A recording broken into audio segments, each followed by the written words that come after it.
Hey everyone, welcome to my new film review series. In this series, I'll be choosing a whole variety of films to review. And in today's episode, we are going to be talking about Wallace and Gromit The Curse of the Were-Rabbit. Wait, why does that cover look different? Did I pick the... Oh, that's the game cover. Oops. Okay, let me change that real quick. There we go, that's better.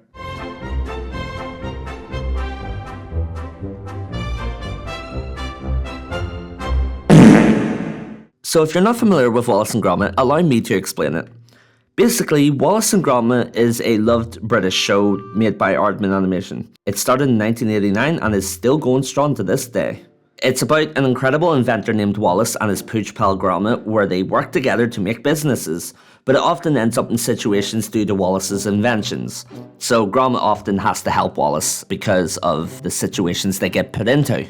Now that we're familiar with what Wallace and Gromit is, let's specifically talk about what Curse of the Were-Rabbit is.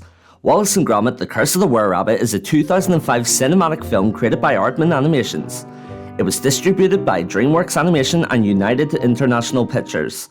The film became the first ever film to feature Wallace and Gromit, and as of right now, it's the longest Wallace and Gromit film we've had. The film is exactly 1 hour and 24 minutes long. It's also the only Wallace and Gromit film to be released in cinemas. We did get Vengeance Most Foul, but that was a Netflix exclusive, so that doesn't count. Curse of the Were-Rabbit was directed by Nick Park and Steve Box. Nick Park is known for films and shorts such as all the Wallace and Gromit stuff we have, Chicken Run, and so much other stuff. I'm not quite sure if this is as known as, things like Chicken Run and stuff, but Nick Park also is the one who made a short named Sledgehammer. I only just found out about this recently, and I could have sworn I've seen it before, like when I was a kid, but anyways. And then we have Steve Box. Steve Box is known for directing shorts like Rex the Run, Stage Fright, but mostly Curse of the Were-Rabbit. Okay, so here's a breakdown of how this review is going to work. We're going to start off by talking about why I picked the film to begin with. And then we're going to be talking about the film as a whole, so basically the story, the plot, the characters, the whole shebang. And then basically after that, I'm going to give my thoughts on the film entirely. So I'm going to be talking about what I like, what I don't like, and all that stuff. Then after that, we're going to have a look at Metacritic and Rotten Tomatoes to see what other people's thoughts on the film is. And basically, I just want to give my thoughts on any thoughts that have different beliefs or just something that made me laugh or just respond to them. Just because, it's really fun to see what other people think of the film. And yeah, so we'll see where it goes from there. So let's start off with what got me in the mood to watch Curse of the Were-Rabbit.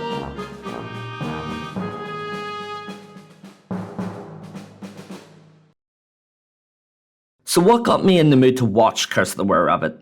Well, we need to go back.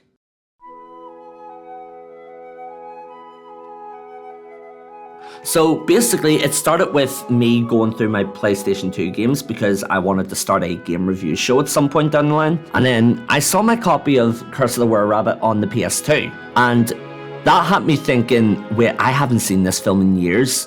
So maybe I should rewatch the film first before I end up actually playing the game to see the differences. I was a kid the last time I saw the film. And so what I did was I put the game down, went over to my DVD drawer, opened it, and there it was in its yellow case glory. I took it out of its case, put it in the DVD player, and it wasn't working. Yeah, it actually worked the whole time. Basically, I watched the film from start to finish, looked at all the behind the scenes stuff that it had, looked at all the marketing, and just a bunch of other stuff. So yeah, that's how we ended up here. So let's actually get straight to talking about what the film actually is. Alright, to start off, we're going to be talking about the characters. First up, we got Wallace. Wallace is one of the main characters of the franchise, since it's named after him. He's mostly known for building inventions and making his own businesses. He also loves cheese, specifically Wensleydale. He can be very gullible sometimes, slightly airheaded, but he is very smart at what he does, most of the time. Wallace was voiced by the incredible Peter Sallis. Rest in peace to that legend. Next up, we got our good pal Gromit. Gromit is, if it wasn't obvious, the second main character, or just another main character to the franchise. Basically, he's Wallace's dog. Gromit is pretty much a silent but highly intelligent dog, because his goal at this point is to just help Wallace when there's any problems or trouble that they're both facing. Next up, we got Lady Toddington. Lady Toddington is the owner of Toddington Hall. She's basically a animal lover and a gardener at the same time. She is also the owner of the vegetable competition since it ran in her family. And she was voiced by Helena Bonham Carter. Next up, we got Victor Quartermain. Victor is basically the villain to this film. Quote unquote villain anyways. He's basically a cruel person who's known for hunting animals, especially rabbits. He seeks to marry Lady Toddington while also trying to take down the Royal Rabbit. Think of him as a romantic rival between Wallace. He was voiced by the talented Ralph Fiennes. Next up, we got Philip. Philip is Victor's dog. He's vicious, but also at the same time is very often terrified. He's a white and brown bull terrier. He can also be very stupid at times, like he's really goofy. So basically the way it works is Victor is the villain to Wallace and Philip is the villain to Gromit. Next up, we have Hutch. Lovely cheese, Gromit. He exists. He's basically Wallace as a rabbit. That's pretty much it. I'll explain Hutch a bit more later down the line because you need to understand the story to understand that character. Next up, we got the were-rabbit itself. So basically, the were-rabbit it's basically a rabbit if it was a werewolf. And giant. Or, like, it has the same aspect to a werewolf.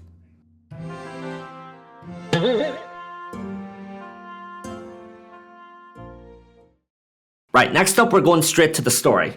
So, the cheese-loving inventor Wallace and his dog pal Gromit starts a business together, the Anti-Pesto, which aims to capture the vegetable-loving rabbits from people's gardens, because everyone's vegetables just kept magically disappearing. While all this was happening, something mysterious happens. Parts of the neighborhood suddenly get destroyed, vegetables disappearing.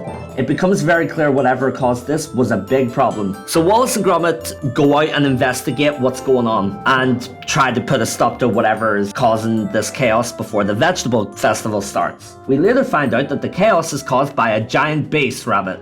Where did the beast come from, you ask? Well, it's quite simple, really. So we need to go back to when Lady Toddington got introduced. She hired Anti-Pesto to get rid of the rabbit infestation in her garden because it was becoming a big problem considering there was going to be a vegetable competition at some point. So Gromit used the blow and suck. Nice. The rabbits got sucked up and they got put into a cage so they can't escape. And brings them back to his basement, has the idea to use his Brain-O-Matic machine, which is used to brainwash things. And he thought maybe it could work with the rabbits so they can stop eating vegetables as the festival is happening. So that's what he did. And the machine was working at the start until Wallace decided, you know what, I'm gonna chill and relax. He kicked the lever. Nice. It ended up sucking up the rabbits and one ended up in his mind part of the machine and it caused chaos and exploded and then he died. I'm just messing. Gromit smashed it and it fixed everything. So then Wallace tested it and basically the rabbit wasn't in the vegetables anymore. Little did he know that would cause an even bigger problem. Get it? Because the were-rabbit, he's big and he's a problem. I'm not funny. I need to stop doing that. If it wasn't obvious by now, Wallace accidentally made the were-rabbit. Oh, and by the way, Hutch, you know, the rabbit that I mentioned earlier, Hutch is basically that rabbit that we saw get sucked in the machine because the machine managed to swap their minds around. So basically Wallace had the mind of the rabbit and the rabbit had the mind of Wallace. So then we get to the part where we later find out that Wallace is the were-rabbit because he literally almost got into a fight with Victor and then he turned into the were-rabbit, scared the life out of him, but then he was like, aha, I got you now. He found out what was causing all the chaos. So while that was all happening, Victor went over to a church to talk to the priest about what's the best way to kill the beast. And basically, he found out that he needs a bullet. A bullet? A bullet? Oh! And yeah, so he gets the bullets and then On the day of the festival, he tries to kill the were-rabbit, ends up failing because Gromit saved him. Then let's just say that the were-rabbit turned into Withered Foxy. The plane ended up nearly crashing, probably ended up gonna kill Gromit, but the were-rabbit saved him and really harmed himself. They thought Wallace was dead. He wasn't dead. He was alive. And then, yeah, they brought the rabbits back to the garden. And yeah, so that's the story. Cheese! So now, we're moving over to talking about how the film did. So let's start off by talking about Money. So, how did the film do financially? Well, it's estimated that roughly around $30 million was spent to make this film. How much did it earn? Well, in the worldwide box office, it earned around over $197 million. Wow, okay, this film really did make a profit. But anyways, enough about money. Now we're going to the part where I want to talk about my thoughts on the film, because there is a lot that I want to say about it.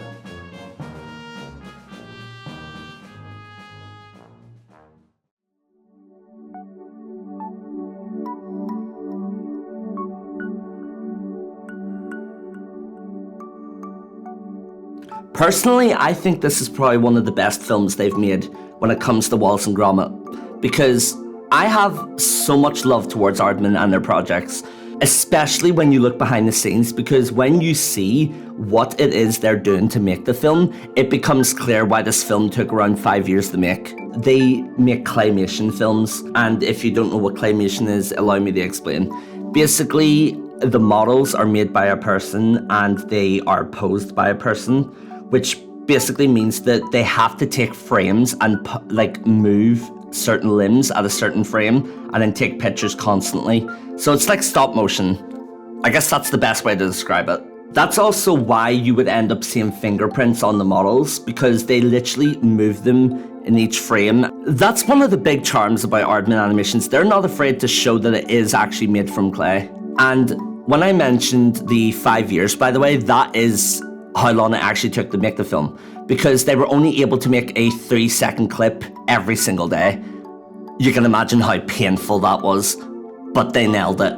There are specific scenes I want to talk about though, because there is so much detail to it that you don't even realize it until you actually look deep into the films. One example of small details that wasn't really needed was at the very start of the film, where it has camera movement. So basically it starts off with showing a picture frame of Wallace having Gromit for the first time, then Gromit grew up in university, and then it just shows what they are now, and then eventually it just becomes a funny gag, because honestly, why wouldn't you do that if you had that opportunity? And the reason the camera's moving is because it's making it like the audience is looking around Wallace's house. When I was younger, I never really paid much attention to the small details, but I still loved it as a kid. But now that I see the detail it has, it makes me love the film even more. And not only that, there was another part where a mysterious shadow appears on the wall on the left side. It's like a shadow of a creature thing, and then it automatically causes the camera to turn towards the window to see if they could see what it was. That's the kind of vibe the film is aiming for. It's trying to be all mysterious, and I love that. There are other scenes, by the way, that involve camera movement, and it's for completely different reasons. Like, for example, there was one where he was in the church and then the camera would slowly pan towards the door of the church. That's because you're seeing the perspective of the were-rabbit. Honestly, yeah, no, I just love it when you see the perspective of certain characters, because it just, I don't know, there's something that fascinates me about that. Another thing I would like to talk about that fascinates me a lot is the lighting of the film. It comes in 3 phases. There's the daytime, there's sunset, and then there's nighttime. If you couldn't figure it out by now, when it's nighttime, that's where the charm is for the film, because that's the kind of film it's trying to be. It's trying to be mysterious, dark, spooky, and there's some scenes with fog. It's just presented to be a dark and creepy thing, and that's the one thing I love about the film. The visuals as well, they are very good. And as for the story, I do think it is easy to understand. The voices are very clear, and it is very enjoyable. One last thing I'd like to point out is the adult jokes. My God, there is a lot of adult jokes in this. Like, every time there was an adult joke, I was just like, wait, what? Because I'd never realized until much later. Because the last time I saw this film, I was a kid that watched it in cinemas, then I got the DVD and watched it on the DVD like once. Very cheeky. When I went back to it years later to see what my thoughts were, I couldn't stop laughing when I saw the adult jokes as well. Oh, his loss, Lady Tottington. There is a lot, and I'm going to give one example of it because I think this is probably the best one out of all of them. But there's a scene where it's not easy to notice at the start, but like when Wallace puts a box on him, you know, near the very end, the box says may contain nuts. Maybe it's a good thing they covered him up. Oh! And that's my thoughts on Wallace and Gromit Curse of the Were-Rabbit. I highly recommend it, especially if you want to get into Wallace and Gromit. I have done so much research in this film. And when it comes to merchandise, this film has a lot. It had figures, it had plush toys, it's even had stuff I didn't even know existed until now. I even at one point just went on Vinted and just casually saw one out of the blue. And I think it was like a Hutch bag.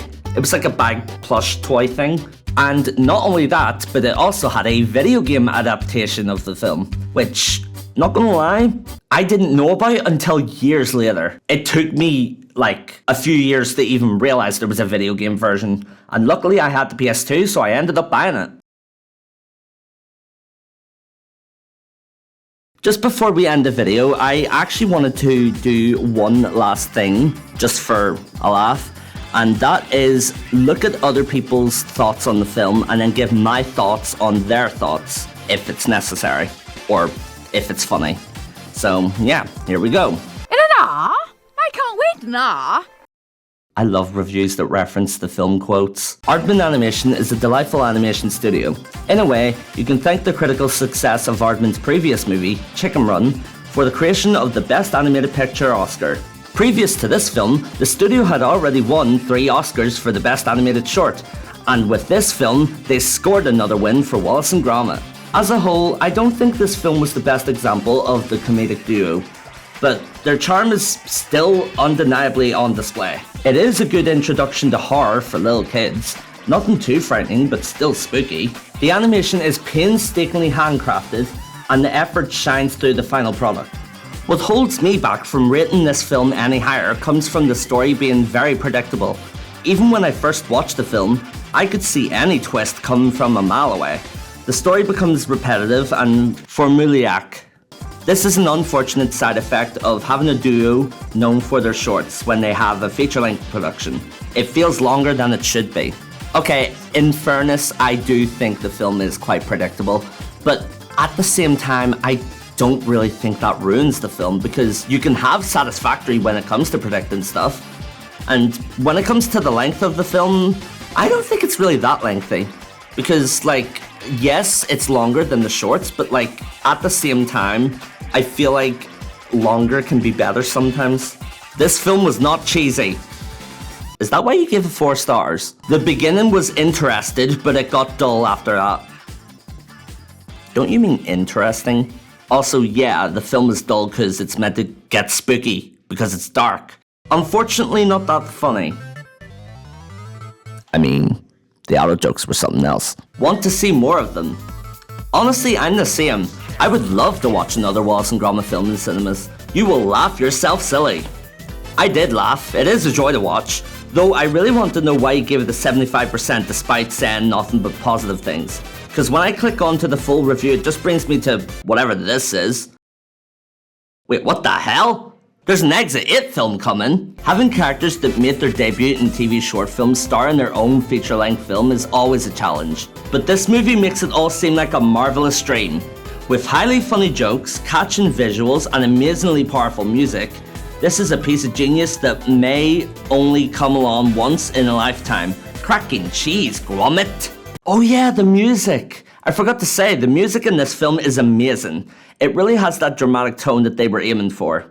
This film just has that much good things to it. While I was in the middle of looking at the reviews, I couldn't help but notice that a lot of them were saying mostly the same things, except, with different wording. But the thing is, there isn't really that much negative reviews that I could give, because, the film just has that much positive reviews about it that, I'd just be repeating the same thing, just with different words. So, looks like that's all the reviews I could find that caught my interest. Some of these reviews did make me laugh, though. And yeah, that's my review on Wallace and Gromit Curse of the Were-Rabbit. I had a blast going back to this film years later, and I can definitely see myself going back to it at some point later down the line. I want to thank you so much for listening to my review, and I can't wait to give you all the next review. Thank you so much for watching.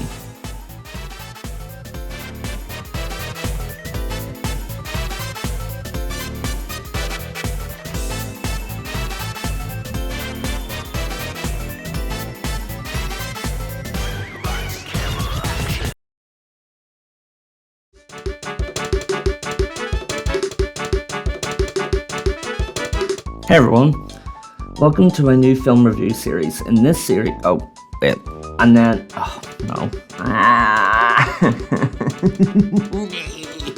everyone, welcome to my new film review.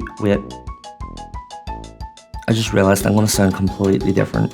Okay, so now that we've talked about what Wallace and Gromit is, let's specifically talk about what, it was distributed by, I can't even say that right, hold on.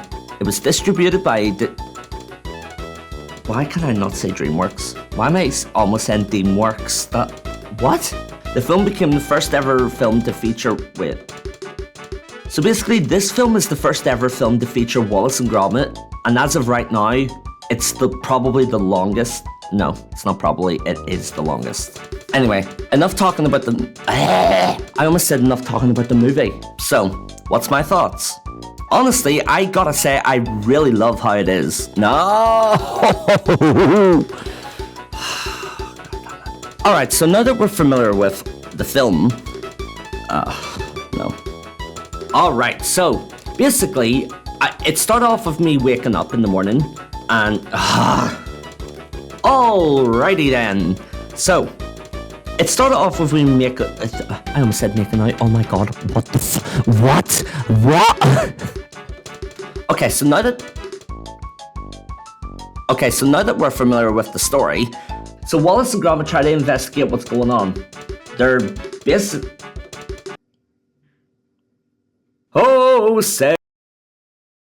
The film was directed by Nick Park and Steve Box. Nick Park is known for films and shorts such as all the Wallace and Gromit stuff we have, Chicken Run, and... God damn it, the fire alarm! Let's start off by explaining how this review is going to work, because I'm pretty sure... No! Next up, we have Lady Toddingsworth. Toddingsworth?